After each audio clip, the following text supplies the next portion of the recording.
Hare Krishna, Krishna Krishna, Hare Hare, Hare Rama, Rama Rama, Hare Hare.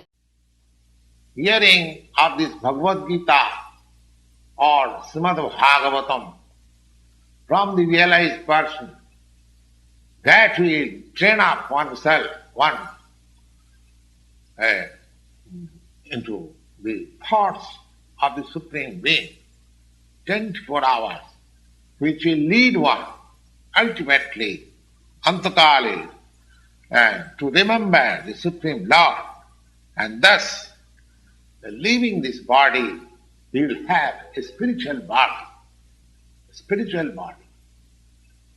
just fit for association with the Lord.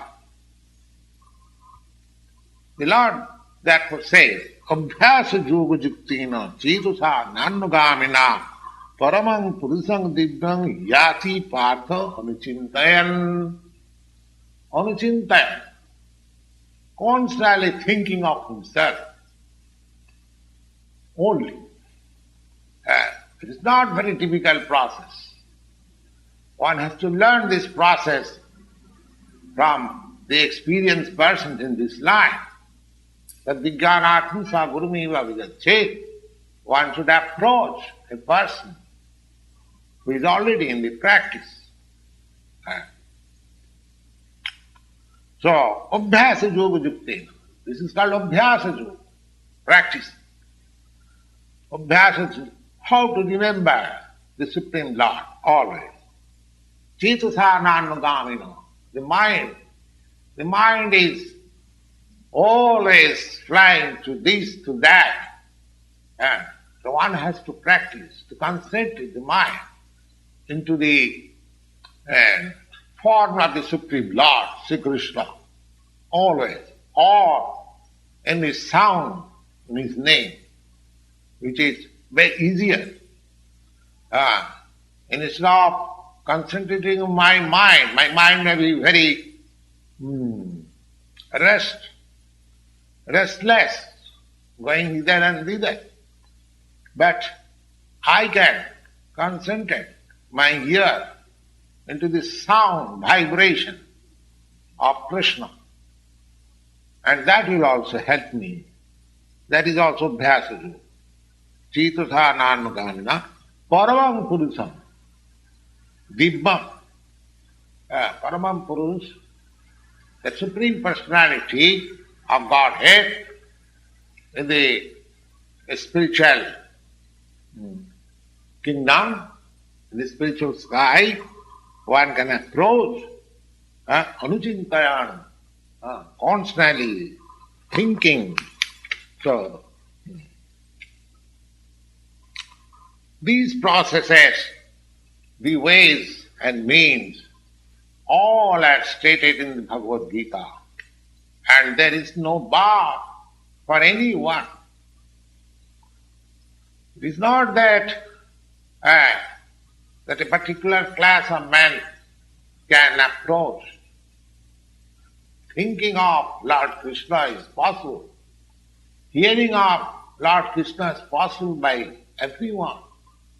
It does not matter who is he or who is he. Anyone who accepts this principle of Bhakti Yoga and accept the Supreme Lord as the summum bonum of life, the highest target, highest goal of life. Manhi partha Dipijanti parangati, that paragati in the spiritual kingdom and the spiritual sky. Everyone can approach. Simply one has to practice the system.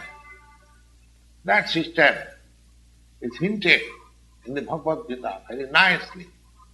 And one can adopt it and make his life perfect and make a permanent solution of life.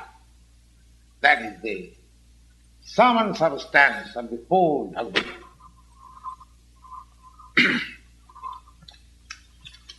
Therefore, the conclusion is that Bhagavad Gita is a transcendental literature which one should read very carefully.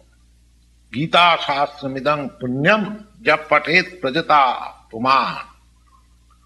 And the result will be, if he properly follows the instruction, then he can be freed from all miseries of life, all anxieties of life, bhaya shokadi vivarjitam, all fears of life in this life, as well as he will get a spiritual life in the next life.